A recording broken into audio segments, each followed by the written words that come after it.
이 말만 딱 떼어놓고 보면 무슨 심파극 같죠. 그런데 제가 겪어보니 심파는 무슨 거의 코미디였습니다. 웃겨서가 아니라 너무 기가 막혀서 실소가 나오는 쪽으로요. 사람이 멀쩡히 살아있는데 며느리가 장례식장 견적부터 뽑아보는 걸 보면 울다가도 웃음이 납니다. 정확히는 헛웃음이 나죠. 아, 인연이 진짜 사람을 산 채로 묻을 준비를 하는구나. 이런 생각이 들면서요.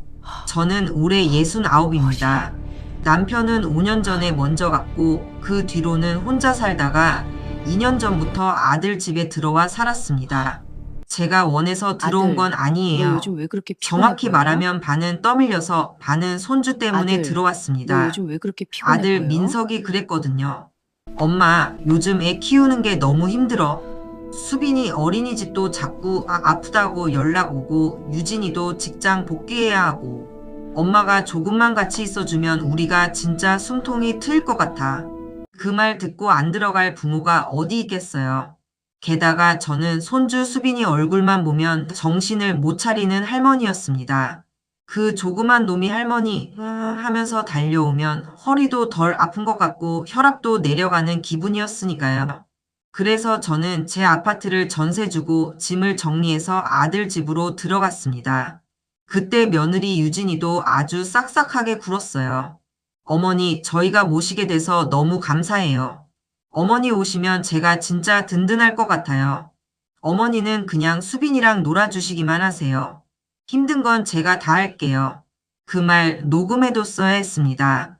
나중에 틀어놓고 본인 앞에서 한 번쯤 들려줬어야 했는데요. 처음 한 달은 정말 괜찮았습니다. 아침에 제가 일어나면 며느리가 커피를 타줬고 수빈이는 제 이불 속으로 기어들어와 할머니 냄새 난다면서 웃었어요. 며느리는 저한테 자꾸 어머니는 우리 집 복덩이라고 했고 아들도 엄마 오고 나서 집이 산다고 했습니다. 제가 속을만 했죠. 그런데 사람 본심은 원래 설거지통 밑바닥처럼 늦게 드러납니다. 거품이 좀 거쳐야 보여요. 처음 이상했던 건 반찬이었습니다. 며느리가 어느 날부터 제 밥상에만 유난히 싱겁고 질척한 걸 올리기 시작했어요. 저는 원래 간을 조금 보는 편입니다. 짜게 먹는 건 아니어도 사람이 밥맛은 있어야 밥을 먹죠. 그런데 제 앞에만 무슨 병원 식판처럼 흐물흐물한 호박죽, 간 안 된 두부무침, 물에 빠진 시금치 같은 게 나오는 거예요. 유진아, 김치 좀 줘라. 그러면 며느리가 아주 걱정스러운 얼굴로 말했습니다. 어머니 안 돼요. 왜? 혈압 올라가시면 어떡해요? 내 혈압 멀쩡하다. 아니에요. 나이 드시면 원래 조심해야 돼요. 그럼 옆에서 아들은 고개를 끄덕였죠. 엄마, 그냥 유진이 말 좀 들어. 너희는 옆에서 삼겹살 구워 먹으면서 우린 아직 젊잖아. 젊으면 삼겹살 먹고 늙으면 호박죽만 먹는 줄 처음 알았습니다. 그러다 어느 날은 제 앞에만 낙지볶음을 안 내놓더라고요. 수빈이가 낙지 먹다가 제 앞에 한 점 툭 떨어뜨렸습니다. 제가 그걸 집어 먹으려니까 며느리가 아주 번개같이 제 젓가락을 막았어요. 어머니, 왜 또? 즐겨서 목에 걸리면 어떡해요? 낙지 한 점 먹고 죽진 않는다. 아니, 혹시라도 잘못되시면 저희가 감당을. 거기까지 듣고 저는 밥숟가락을 내려놨습니다. 유진아, 네, 어머니. 너는 내가 지금 사람으로 보이니? 사고 예비군으로 보이니? 며느리가 그 말을 듣고 입술을 오므리더니 아주 억울한 표정을 지었습니다. 마치 저는 정성을 몰라주는 철없는 노인이고 자기는 지극정성 간병인이라도 되는 것처럼요. 그날부터 저는 조금씩 알기 시작했습니다. 이 애가 나를 챙기는 게 아니라 관리하고 있구나. 살리는 쪽의 관리가 아니라 사고 안 나게 조심시키는 척하면서 내 몸을 자꾸 노쇠한 쪽으로 몰고 있구나. 두 번째로 이상했던 건 며느리가 제 건강식품에 집착하기 시작한 겁니다. 어머니, 이거 드셔보세요. 수면에 좋대요. 어머니, 이건 기억력에 좋고요. 어머니, 이건 관절에 좋대요. 그런데 그 약이란 걸 먹고 나면 이상하게도 낮에도 머리가 멍하고 저녁 되면 졸음이 쏟아졌어요. 처음엔 내가 진짜 늙긴 늙었구나 싶었죠. 그런데 아무리 생각해도 좀 이상했어요. 전 원래 잠이 없는 체질이거든요. 새벽 5시면 눈이 번쩍 떠지는 사람이었습니다. 그런데 그걸 먹고 나면 오후 3시에도 식탁에서 꾸벅꾸벅 쪼는 거예요. 어느 날은 제가 졸다가 국에 코 박을 뻔했어요. 그러자 며느리가 아들한테 큰일 난 것처럼 말하더군요. 여보, 어머니 진짜 좀 이상해. 왜? 아까 식탁에서 완전히 정신 놓고 계셨어. 엄마 괜찮아? 몰라, 나 너무 무서워. 무섭긴 뭐가 무서워. 그 약 내가 먹인 거잖아. 그날 밤 저는 그 약 봉지를 슬쩍 챙겨서 동네 약국에 갔습니다. 약사한테 보여주면서 물었죠. 이거 뭐예요? 약사는 봉지를 열어보더니 저를 한번 보고 약을 한번 보고 다시 저를 봤어요. 어머니, 이거 누가 드셨어요? 내가 먹었지. 이거 수면 유도제 계열이 섞여 있는데요? 뭐? 영양제가 아니에요. 같이 먹으면 낮에도 멍할 수 있어요. 그 순간 제 속이 싸해졌습니다. 며느리가 제 건강 챙기겠다고 준 약은 저를 더 맑게 만드는 약이 아니라 더 흐리게 만드는 약이었던 겁니다. 집에 돌아와 아무렇지 않은 척 약을 다시 제자리에 놔뒀습니다. 그리고 그날부터 먹는 척만 하고 몰래 버리기 시작했어요. 그랬더니 정말 거짓말처럼 머리가 맑아졌습니다. 그때부터 보이더군요. 며느리가 저를 어떻게 다루고 있었는지가 제 앞에서만 일부러 같은 말을 2번씩 하고 가스레인지 손잡이를 반쯤 돌려놓고 나중에 어머니 또 그러셨어요? 하고 말하고 제 통장을 넣어둔 서랍 위치를 바꿔놓고 어머니 또 깜빡하신 거 아니에요? 하더라고요. 이건 간병이 아니었습니다. 노인을 노인답게 만드는 것도 아니고 멀쩡한 사람을 점점 이상한 사람처럼 보이게 만드는 작업이었어요. 그런데도 저는 바로 판을 뒤집지 못했습니다. 왜냐고요? 손주 때문이죠. 수빈이가 밤마다 제 배 위에 얼굴 얹고 자는 애였거든요. 어린이집 다녀오면 제 방부터 열어보면서 할머니 있나? 찾는 아이였어요. 제가 시골 얘기해주면 입 벌리고 듣다가 꼭 마지막에 물었습니다. 할머니는 왜 어렸을 때 핸드폰이 없었어? 그럼 저는 말했죠. 핸드폰이 없어서 내 할아버지를 만났지. 그러면 애가 또 깔깔 웃어요. 그의 웃는 얼굴 보려고 제가 참았습니다. 며느리가 제 밥상에 소금 안 줘도 참고 약 먹이는 척 해도 참고 아들 앞에서 저를 깜빡깜빡한 노인 취급해도 참았어요.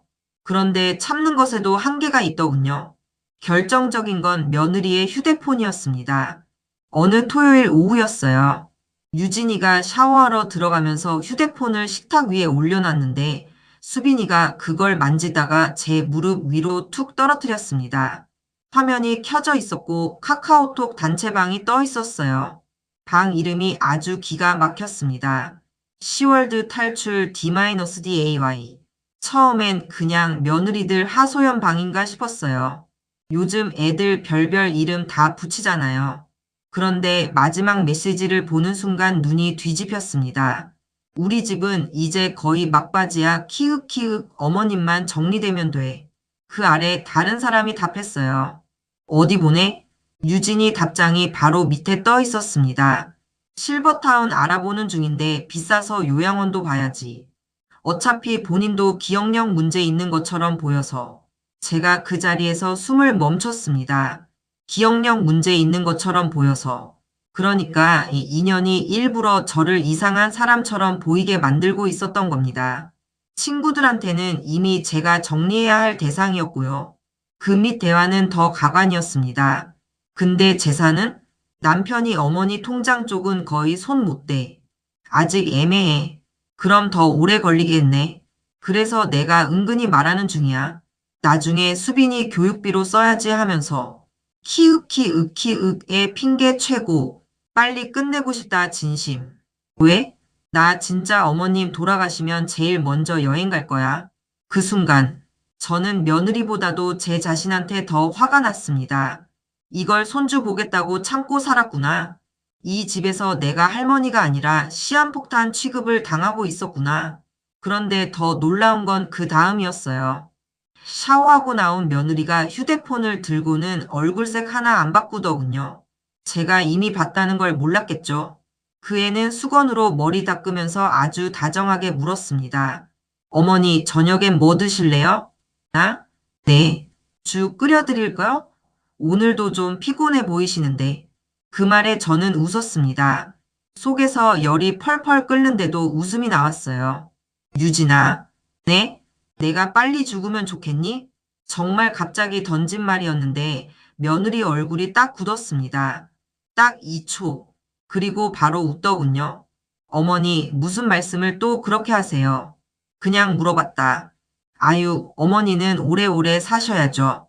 수빈이 결혼도 보셔야지. 거짓말도 저렇게 능청스럽게 하면 재주입니다. 저는 그날 밤 결심했습니다. 이제부터는 내가 당하는 노인 역할을 그만하자. 나도 좀 코미디를 해보자. 저 애가 짠 판보다 더 웃긴 판을 내가 짜주자고요. 먼저 저는 갑자기 더 멀쩡해졌습니다. 원래도 멀쩡했지만 며느리 앞에서는 유난히 더 또렷해졌어요. 아침에 일어나면 먼저 신문 경제면을 펼치고 주식앱도 보고 영어 단어 퍼즐도 맞췄습니다. 그러면 며느리가 이상한 눈으로 저를 봤어요. 어머니, 요즘 컨디션 좋으신가 봐요?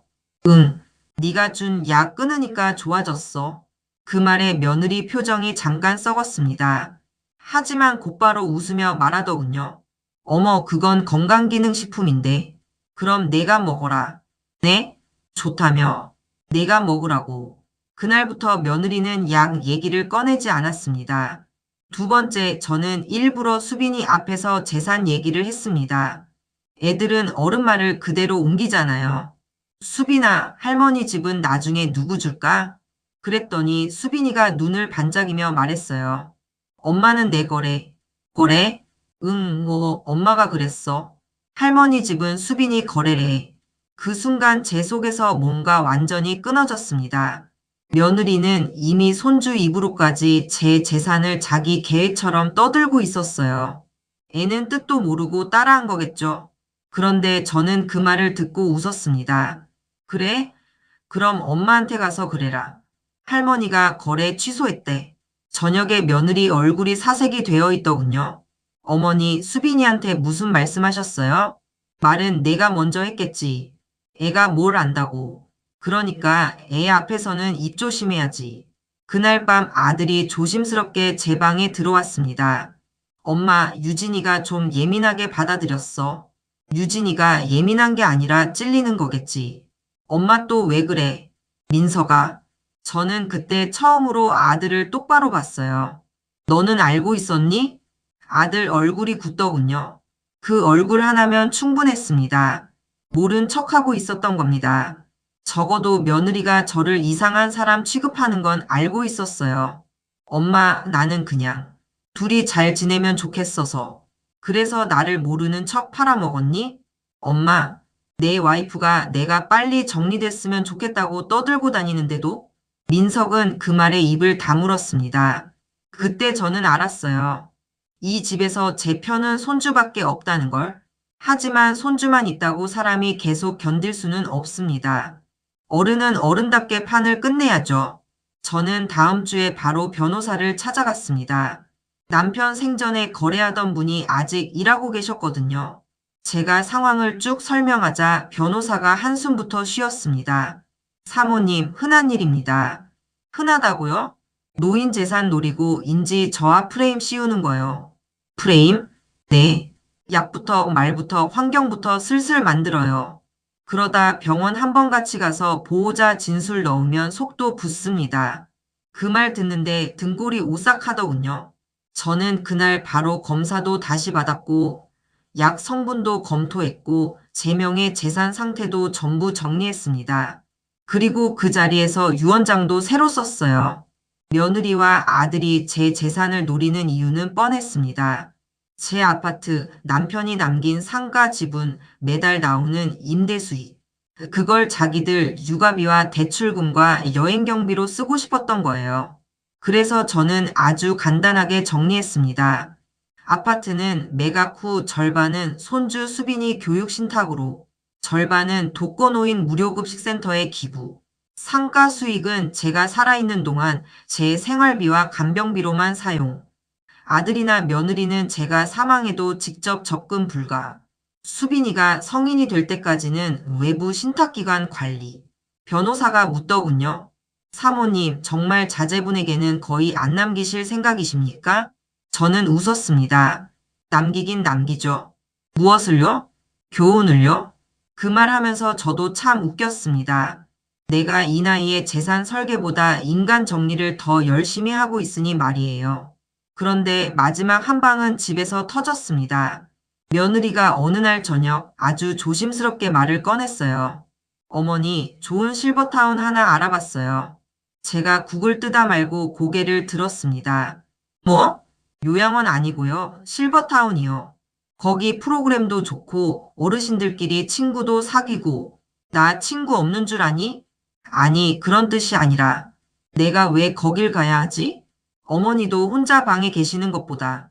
그때 제가 숟가락을 내려놨습니다. 유진아, 너 진짜 웃긴다. 어머니, 내가 살아서 밥 먹고 있는데 벌써 장례식장 다음 순서까지 짜놨니? 아니에요. 저는 어머니 편하게 내가? 아들도 그제야 끼어들더군요. 엄마, 유진이 말이 틀린 건 아니야. 엄마도 나중에 더 힘들어지시면. 나중에? 저는 아들을 보며 웃었습니다. 나중에 내가 힘들어지면 내가 정할게. 너희가 내 인생 스케줄표 짜지 말고. 그러자 며느리가 결국 폭발했습니다. 그럼 어머니는 언제까지 이 집에서 이러실 건데요? 그 말이 참 웃겼습니다. 이 집. 분명 대출금도 제가 몇 번 막아줬고, 인테리어 비용도 보태줬고, 손주 돌잔치 비용도 제 돈이 들어간 집인데, 그의 입에선 이미 완전히 자기 집이었어요. 저는 아주 천천히 물었습니다. 내가 이 집에서 뭘 어떻게 하고 있는데? 저도 사람인데 부담스럽죠. 뭐가? 늘 어머니 눈치 보이고 수빈이도 어머니한테 너무 붙어 있고 남편도 가운데서 힘들어하고 그래서 내가 죽으면 제일 편하겠지? 어머니, 그 단톡방 내가 다 봤다. 그 순간 정적이 쫙 깔렸습니다. 며느리 얼굴이 종이장처럼 하얘졌고 아들은 저랑 며느리 얼굴을 번갈아 봤어요. 저는 그 자리에서 휴대폰을 꺼내 캡처해둔 화면을 식탁 위에 띄웠습니다. 어머님만 정리되면 돼. 빨리 끝내고 싶다, 진심. 어머님 돌아가시면 제일 먼저 여행 갈 거야. 며느리는 입을 벌렸다 닫았다만 했고 아들은 결국 저를 보며 말했습니다. 엄마, 그건 장난처럼. 내 와이프가 내 죽음을 장난으로 해? 엄마, 유진이도 스트레스 받아서. 아, 내가 살아있는 게 스트레스였구나. 그 순간 수빈이가 거실에서 달려와 제 다리에 매달렸습니다. 할머니, 어디가? 제가 아무 말도 안 했는데 애가 눈치를 챘나 봐요.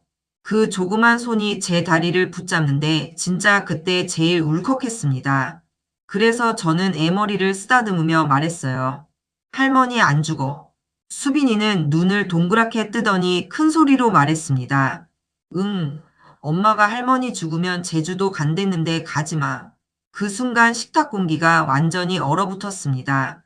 애는 몰라요. 자기가 무슨 폭탄을 떨어뜨렸는지 그냥 들은 말을 그대로 한 거죠. 며느리는 얼굴이 시뻘개져서 수빈이를 잡아 끌었고 아들은 멍한 얼굴로 자기 아들을 봤습니다. 저는 그 장면을 보며 속으로 생각했어요. 아, 이 집 코미디는 오늘 끝이다. 저는 자리에서 일어났습니다. 내일 변호사한테서 연락 갈 거다. 어머니, 잠깐만요. 너는 나를 요양원 보내고 내 재산 굴리고 내가 죽으면 여행까지 계획했잖아. 그건 진짜. 입 다물어. 너는 내가 빨리 죽기만 기다렸다. 근데 내가 생각보다 오래 살 것 같아서 미안하네. 그 말하고 저는 제 방으로 들어가 문을 잠갔습니다.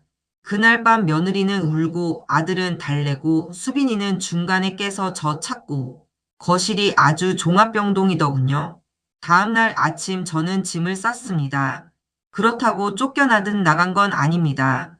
먼저 나가는 사람이 지는 것 같지만 아닐 때도 있어요. 판을 바꾸려면 무대부터 옮겨야 할 때가 있습니다. 저는 다시 제 아파트로 들어갔습니다. 전세 만기 전이라 정리가 좀 필요했지만 변호사가 금방 조정해줬어요. 그리고 그날 오후 며느리와 아들 앞으로 내용 증명이 갔습니다. 무단 약물 제공 중지 요청. 재산 관련 문의 및 압박 금지, 인지저하 허위 암시 및 명예훼손성 발언 중지, 손주 면접 교섭은 제 조건에 따름. 며느리는 그걸 받고 거의 뒤집어졌다고 하더군요. 아들은 저한테 전화해 엄마가 어떻게 이럴 수 있냐고 했고요. 그래서 제가 딱 한마디 했습니다. 나도 2년 동안 너희한테 같은 생각했다. 내들이 어떻게 나한테 이럴 수 있냐고. 그 뒤로 한동안 전쟁이었습니다. 며느리는 친정까지 동원해서 저를 매정한 시어머니로 만들려 했고, 아들은 손주 핑계로 저를 흔들었어요. 엄마, 수빈이 할머니 보고 싶대. 그래서? 이렇게까지 해야 해?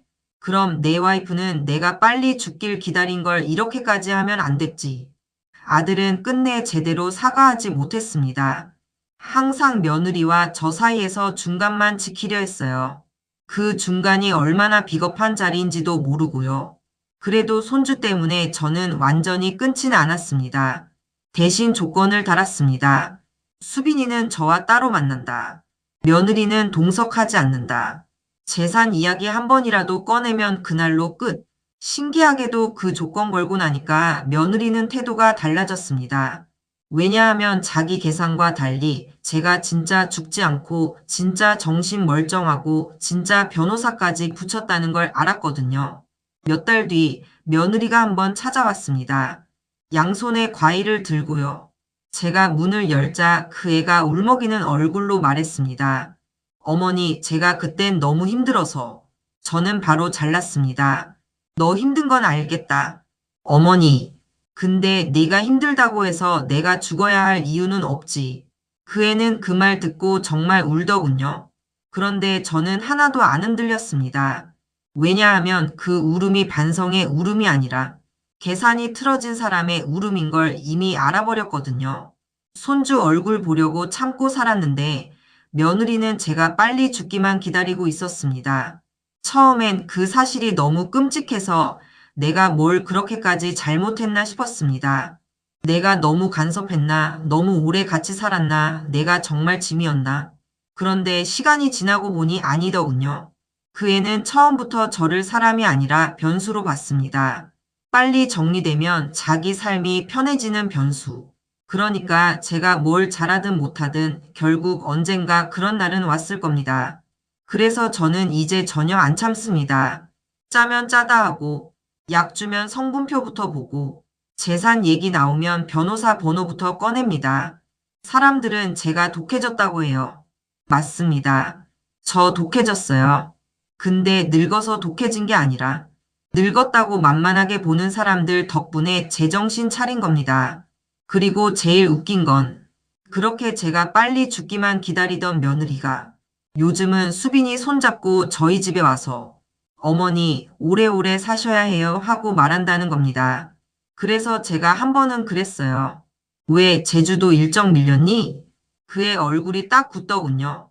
저는 그 표정 볼 때마다 오래 살고 싶어집니다. 그래서 결론이 뭐냐고요? 손주 얼굴 보려고 참고 살았는데 며느리는 제가 빨리 죽기만 기다리고 있었습니다. 하지만 끝까지 죽기만 기다린 건 며느리였고 끝까지 정신 차리고 살아남은 건 저였습니다.